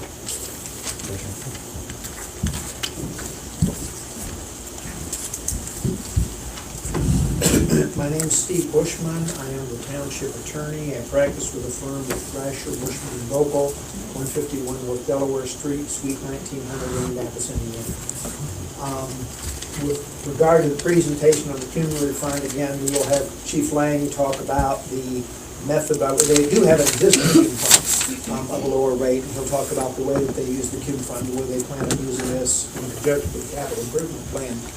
And then Nicole Franklin will present fiscal impact.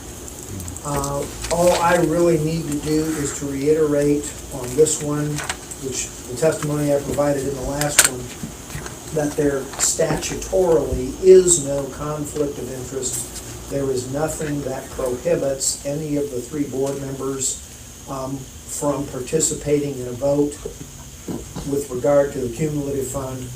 What I can do, I can go through all the statutes again. Rather than do that, I've done that in the previous, but I can leave all of these because I have copies of all the relevant statutes with you, so while you can dig them up in the books, you'll have them at your hand. That would be it. Thank you. And the statutes, what we just mentioned. Mr. Lang?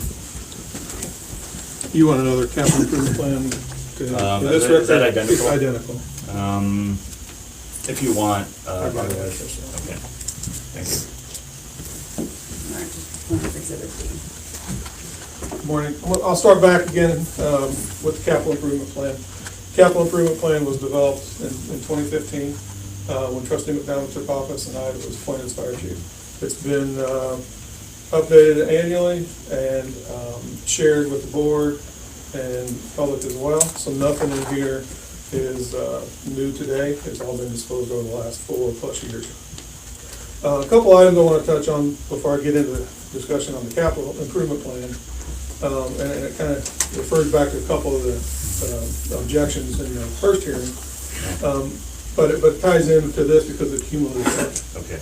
The cumulative fund, the uses of it, in the past, it's been funded at $60,000 a year. The past fund usage has been primarily 2 lease purchases that we did for fire gear and air packs. So between those 2 lease purchases, we spent about $45,000 of the $60,000 on lease purchases. So that's part of our plan here is to not have to do those in the future. We've done 3 lease purchases for fire gear, and we average about $17,000 in interest over the term of 5 years for lease purchases. With the cumulative fund, fully funded at the state rate, state allowable rate, that would allow us to purchase that fire gear in the future outright versus lease purchasing with interest. Some of the other uses that was discussed is exercise equipment. At the end of last year, we did have some money that we spent on exercise equipment, about $11,000. Physical fitness and heart attacks has been the number 1 killer in the fire service. We provide annual physicals, we provide immunizations, and we also provide the ability for our employees to exercise on duty. So exercise equipment that we had in place was purchased with a grant in 2007. A lot of that was broken and unusable, and we did replace it with cumulative fund money. Some of the other things that we ran into that tie into our cumulative fund, purchasing of equipment, is grants. We've applied for some grants in the past, and then the only successful grant that we had for equipment at the last quarter of 2018 was for water rescue equipment. So all of the water rescue equipment that's been discussed for dry suits and that was actually purchased out of grant money. It was not, township taxes. But that's the only grant money that we have received in the last 4.5 years in trying to purchase equipment. So that leads us to the capital improvement plan. I'll skip to the first couple pages because that deals with our stations and apparatus, which we felt in the first hearing. But when we get back about the 4th page, I think it is, talks about, maybe it's the 5th page, talks about our equipment. Starts with the radios and batteries. Radios and batteries are, some things that we have we use on a daily basis. Communications is a key element in the fire service and emergency services. All of our radios were obtained on a countywide grant in 2008. And recently, the county turned all that grant equipment over to each department in the county, so we now have ownership of it. And throughout the life of that equipment, we have always maintained it. The issue we have with radios is, they're 2007, 2008 equipment, and at this point are very difficult to get repaired and replaced. We use a Motorola XTS 2500 on the state safety system, and Motorola is no longer supporting that product. We have to use an outside company even for basic repairs. Motorola no longer supports that. We currently have in our stock, we have 40 portable radios and 12 mobile radios.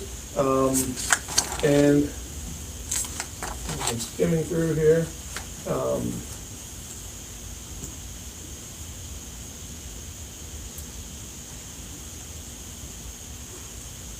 We have a need to replace, again, 40 portable radios and 12 mobile radios.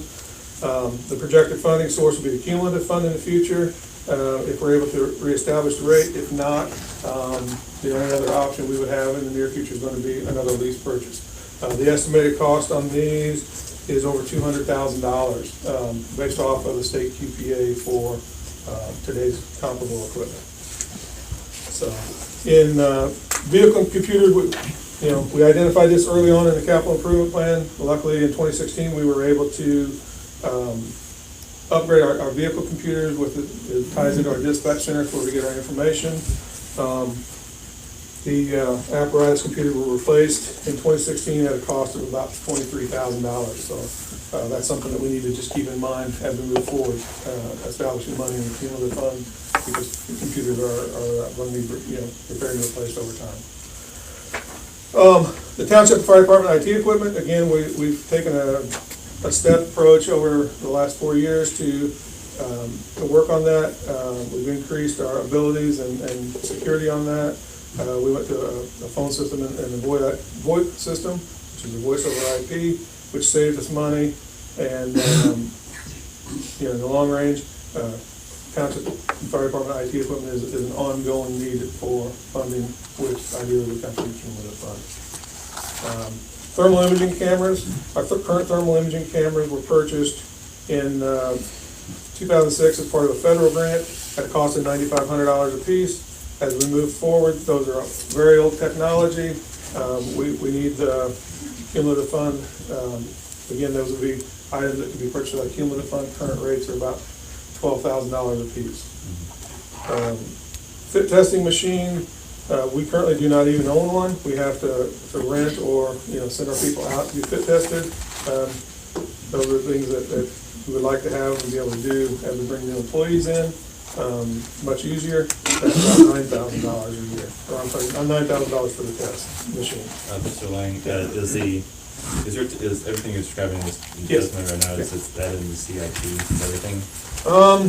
I thought I had more funding in there. And if not, I can certainly. If you can supplement the CIP. I'll supplement the CIP. I think in the interest of time, we don't want to just go over it. Right. I've got another document that has the financial aspect of it that I should have brought that I didn't, but I'll forward that from part of the record. Okay.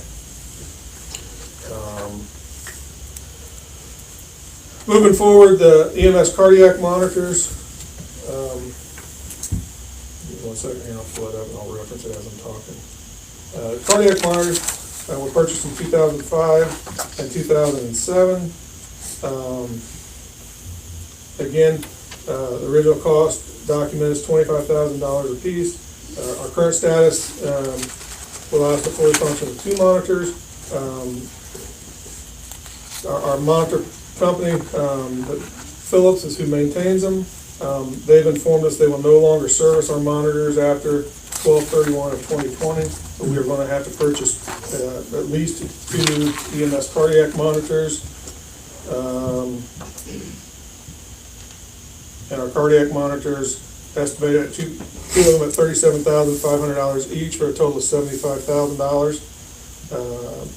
Our current air packs, they were purchased on a lease purchased through the cumulative fund, and that lease was paid off in 2018.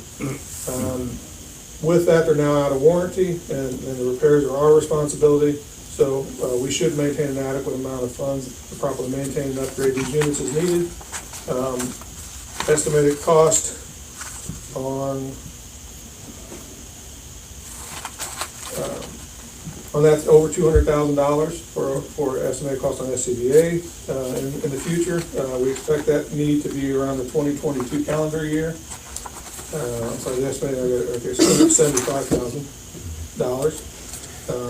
Our current automatic external defibrillators, it's a piece of equipment that all of our units have. Those cost $1,500 a piece, and we expect that cost to be about $18,000. More information, fire hose and, items such as, lawn mowers for stations. Those are all capital costs that we could utilize out of the cumulative fund if it was funded in a manner that would support that. In conclusion, in 2007, Madison Township began an apparatus replacement plan. The plan called for the township to incur debt to begin the replacement of a very aged fleet. The original plan was to replace the debt each time the loan was paid off, and this allows the taxpayers to have steady rate of taxation, while providing the needed funds to properly equip the fire department with apparatus.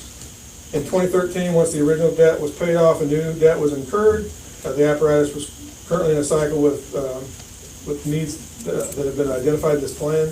2013 debt will be paid off this year in 2019, and the new debt advertised to continue the replacement apparatus purchases. While Madison Township has had a cumulative fund established, it's not utilized to the benefit that it possibly could be. For 12 years, the township has utilized a lease purchase program to purchase needed firefighting turnout gear. This is due to a lack of funding being available to purchase the needed equipment. This ultimately has added to cost to the taxpayers with accumulated interest. It further complicates obtaining grant funds.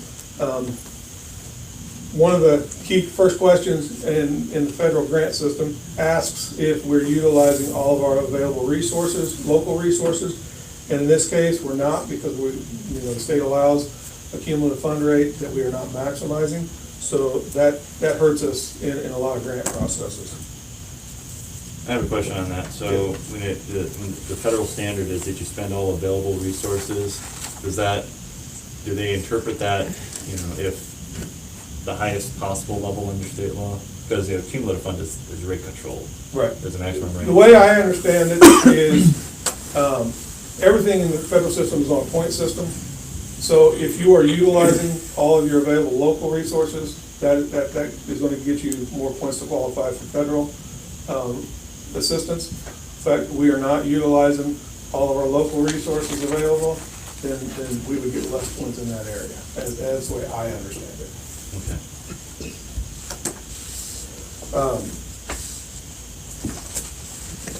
Again, listed in the capital improvement plan is apparatus and equipment that have been identified for immediate and future replacements. We will not be able to operate and provide emergency services without updating our radios, cardiac monitors over the next few years. Properly funded cumulative fire fund will allow the necessary funding to accumulate for the end of the life replacement of listed equipment. As we heard in other testimony was that other places use their cumulative fund for basically like a savings account so they can purchase equipment outright. We are not able to do that because we're using that money on lease purchases annually, and we're not able to allow it to build until we need until the need arises. So we're not able to maximize that benefit if it were properly fully funded. Okay, and just so I make a point on that, you're referencing testimony from previous regarding the loan. Sorry, yes. Since it's not been testified here yet, okay, we can't consider that a rebuttal, but we will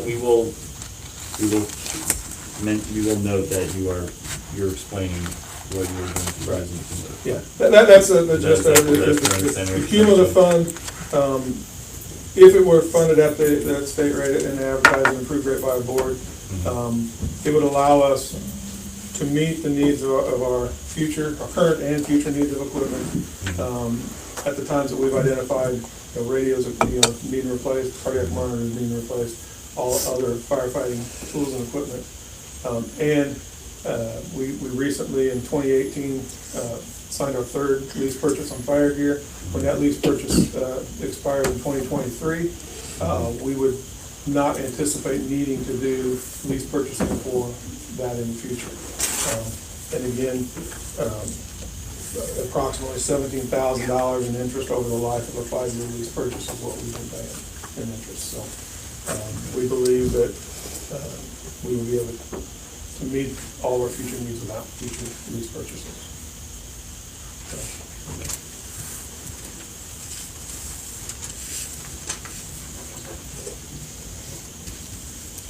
Believe that takes care of mine. Thank you. Nicole Franklin.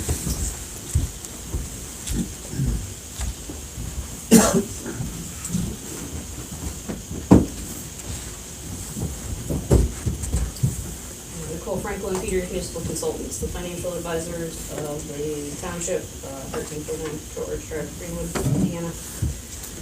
Currently, the township does have a cumulative fund of .0141. They are going to raise it to a maximum rate of .0333. The tax impact of that on the $150,000 mortgage residential homestead a year would be $2 because I did two tax impacts. One strictly on no loan, as previously discussed, the loan rate falling off and then establishing the maximum rate. That would be $2 a year. The tax impact on that same house, if we raise the maximum cumulative rate and the debt, would be $17 a year.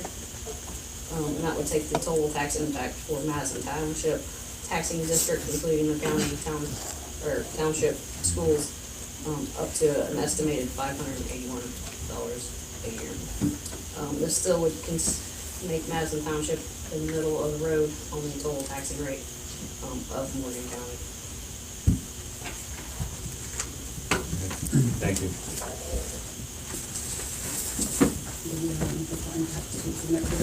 It's sorry. yourself, but Okay, we'll, I just put it out the other. okay, it'll be counted for this hearing as well. Okay. Okay, Kelly Alcala.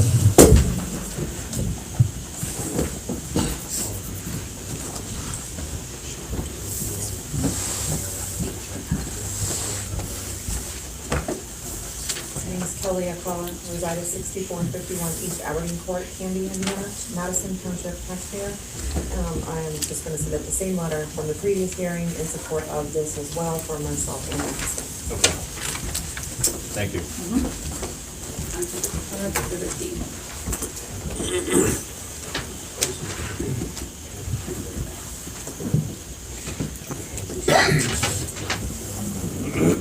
Thomas Buckra. I would just like, do I need to step up? I just want my comments from the previous hearing to carry over. Do I need to step up? Yeah, I think I can pick you up. Here, I think the mic, as long as the microphone can pick you up.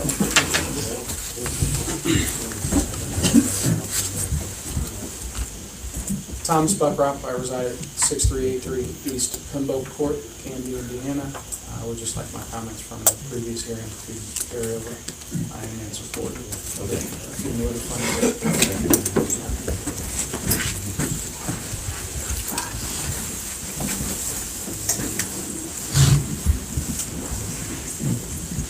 Amy Russell.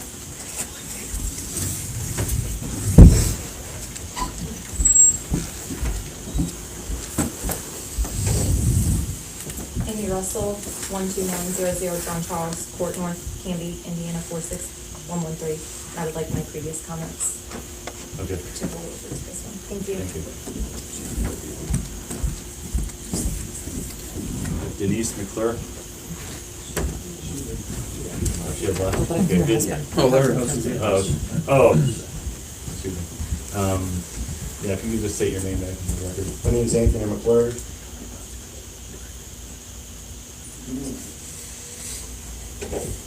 And Denise Glover likes the comments brought forward from the previous hearing. Okay, could you state your address?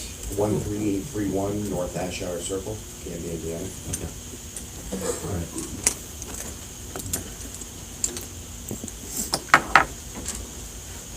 Okay, thank you.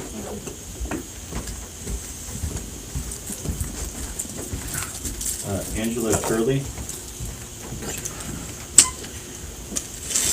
Angela Turley here? Okay. I don't think she testified in the previous hearing. Okay. I didn't see her name. Okay. Joseph Jordan.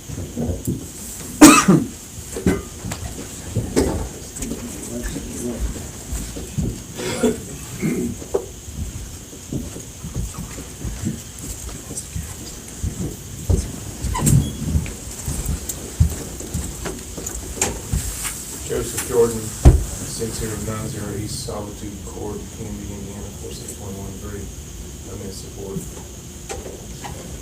Okay, thank you. Okay.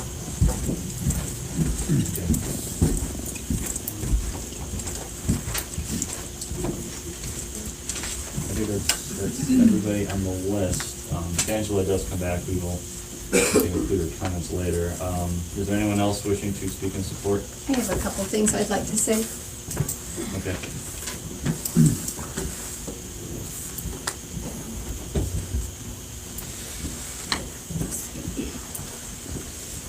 I'm Melanie Dupoy, and I live at 9740 Dale Lane. And a couple of things that I mentioned at the break to you were about the time and the date of this hearing. 9 o'clock on a Friday morning is difficult for people to turn out, so you may be hearing from really more of a vocal minority than you are the majority of residents. And I also think that there was probably very inadequate public notification of this meeting. I saw it in the Mooresville Times on Wednesday. Thankfully, one of the reporters had chosen to do a story on it, and that was the first I had seen of it. Don't really usually read public notices. I think it is very prudent to reinstate and fully fund the cumulative fund so that just like in your home, you save a little bit over time for purchases that come up. And I think if we're going to provide essential services, we have to give people the money that they need to have those. I'm really disappointed when I come to things like this and I hear that there's going to be a $9 impact on a $150,000 home based upon the loan and a $2 impact from the cumulative fund.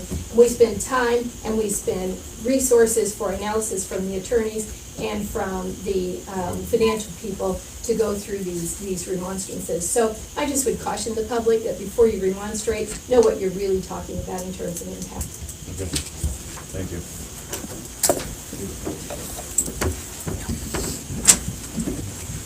Anyone else? Dale. Sir. Dale. Would you like to testify in neutral or in support? Or Support. Dale, support. 9740 Dale Lane. The only different I want to add is twofold. My experience is in not-for-profit financial management. And I understand some government finances. The gentleman's right. When you write for outside grants, the first thing is what are you doing internally, inside, before you ask for us from the outside. And so what are we doing internally? Well, right now we're almost robbing Peter to pay Paul. We're borrowing from outside. We're borrowing from ourselves, from our own cumulative fund. And at some point in time, we're going to have to take the hit to make things right. Okay, and it's either going to be today or it's going to be 5 years from now. And so I would support that we do it now and we get the cumulative fund back up where it needs to be. I am a little concerned about all the maintenance and the exposure, but I don't think anybody here is in a position to judge whether or not that was perfectly done at the right time or needed to be done at that time. Those are all subjective. We have to rely on the people that we hire and we elect to make those decisions, and that I am doing. Thank you. Thank you. Anyone else? Seeing none? we'll move on to those who are wishing to speak against the fund.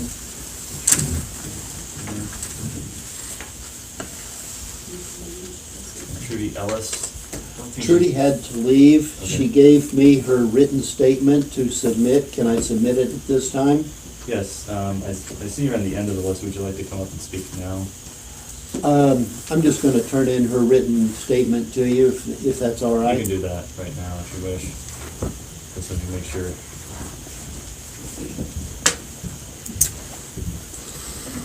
Okay, This is Trudy's, and this is her husband Larry. Okay.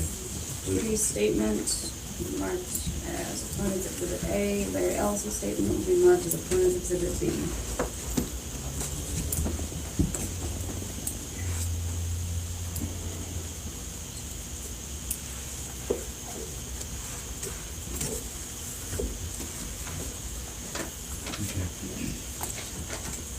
Rick Harrison.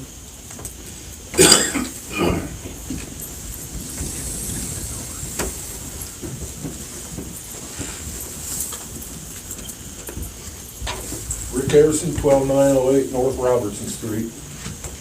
I'm not so much against the loan as I'm against the way things are being spent.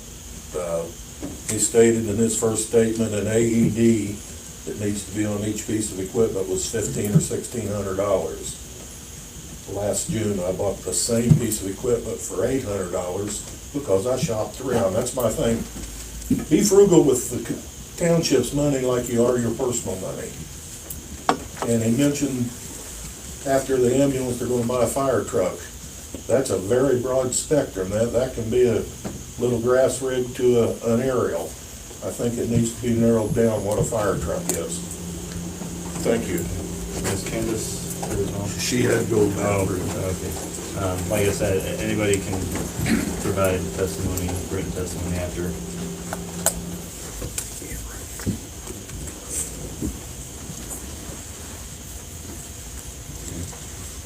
Gregory Terhune.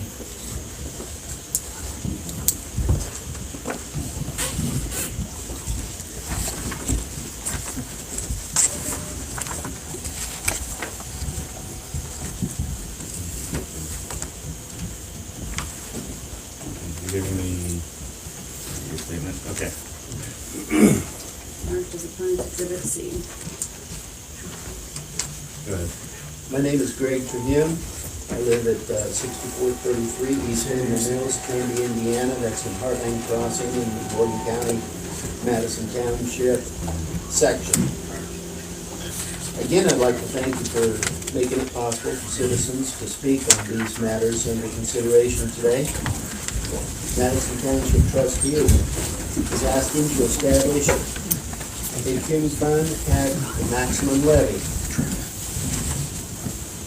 This would be unnecessary. This would be an unnecessary increase to the taxes in the township. For years now, the township has been given nearly a $2 million budget. Madison Township is not the largest township in the county. It doesn't have the most population in the county. It doesn't have the best tax base in the county. But for many years in a row, it has had the highest spending per capita in the county. Not only has Madison Township had the highest spending rate in the county, it's also maintained one of the highest spending rates on a per capita basis in the state. This past year, Madison Township ranked 32 out of 1,008 townships in the state on a spending per capita basis. Looking back at all the years listed in the DLGF's Gateway, Madison Township has managed to maintain one of the biggest spending habits in the state. And that's I listed that in Appendix A. They have an obsession with trying to keep up with the wealthier neighbors to the east and to the north of us. This has had an effect of depressing the economy of the township. In 2008, the assessed valuation for Madison Township was $476 million, but by 2018, the assessed valuation dropped by $76 million to only just barely over $400 million. And that's, you can see in Appendix B. We need to grow the economy, not depress it. Normally, a cumulative fund is set up for the purpose of accumulating funds for the purchase and acquisition of new equipment and the replacement of existing equipment. I have never seen the township use a cum fund as intended. Past practice has shown that the township leaders don't know how to use a cum fund to build up funds. They don't let the funds accumulate. They spend it as fast as it gets put in. Madison Township is struggling under the current tax rate. With the spending level being one of the highest in the state, it should be unnecessary and unwise to grant any kind of a tax increase. What is needed in the township is tax relief so that the economy can recover. Thank you. Thank you. You already gave us our statements. Okay. Is there anyone, that concludes the list of people we have wishing to speak in opposition. Is there anyone else who wishes to speak in opposition?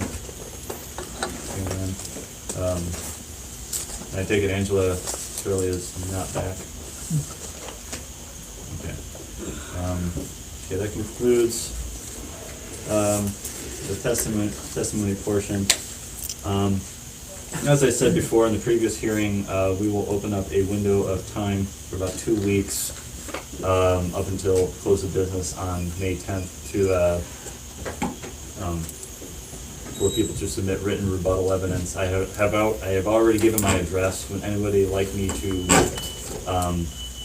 give it again if they want to? I'm seeing none. And I should bring up too. If you're